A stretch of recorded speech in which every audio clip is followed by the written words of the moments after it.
je suis en compagnie de Monsieur Collard, c'est ça? C'est ça. Mais Monsieur Collard, artisan. Oui, pas artiste, artisan, on est entre les deux. En fait, on a des professions qui sont entre l'artisanat et l'artistique. Alors, justement, présentez-nous votre stand, c'est magnifique.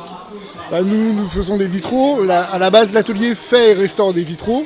Et puis, on fait aussi tout ce qui est objet décoratif. Donc, on fait des luminaires, des miroirs, un paravent, parce que le but du jeu, là, c'était le vitrail est toujours pris soit dans une fenêtre, il va toujours à un endroit précis. Là, le but du jeu, c'était de faire quelque chose qui soit complètement de moi, sans qu'il y ait d'endroit pour le mettre, en faisant et l'endroit et le vitrail. D'accord, ça veut dire que vous arrivez à faire de la création personnelle. C'est ça, voilà. Ça, par exemple, c'est une création personnelle. Voilà. Alors, Monsieur Collard, parlez-nous un petit peu de votre métier. Comment vous en êtes arrivé là? Je suis arrivé là complètement par hasard. C'est une rencontre par hasard du vitrail entre... J'étais plutôt parti pour faire de l'ébénisterie à la base. Et puis j'ai rencontré un verrier et puis j'ai essayé et on est tombé amoureux, et le vitrail et moi. Voilà, c'est vraiment une histoire comme ça, une histoire d'amour, quoi, comme un coup de foudre. Et puis maintenant, ça fait 30 ans, donc voilà, quoi.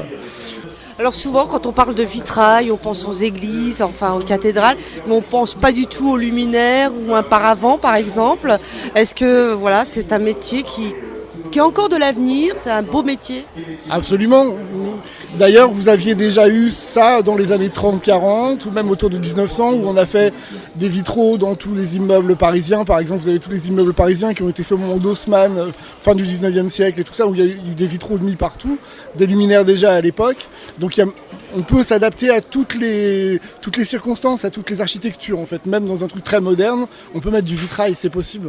En plus, la technique évolue, donc elle a toujours évolué au long du temps et elle évolue toujours. Maintenant, on peut faire du fusing, on peut faire des choses où il n'y a pas de plomb dedans.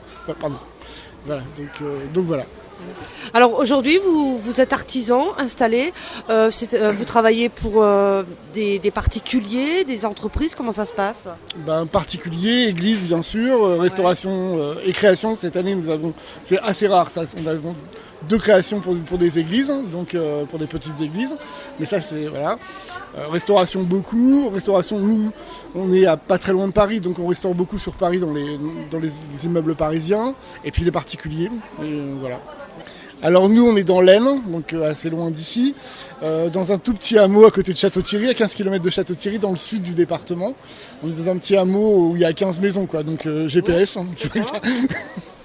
avez un site internet, vous avez quelque chose? Oui, on a un site internet qui www.vitrocollard.com. Voilà.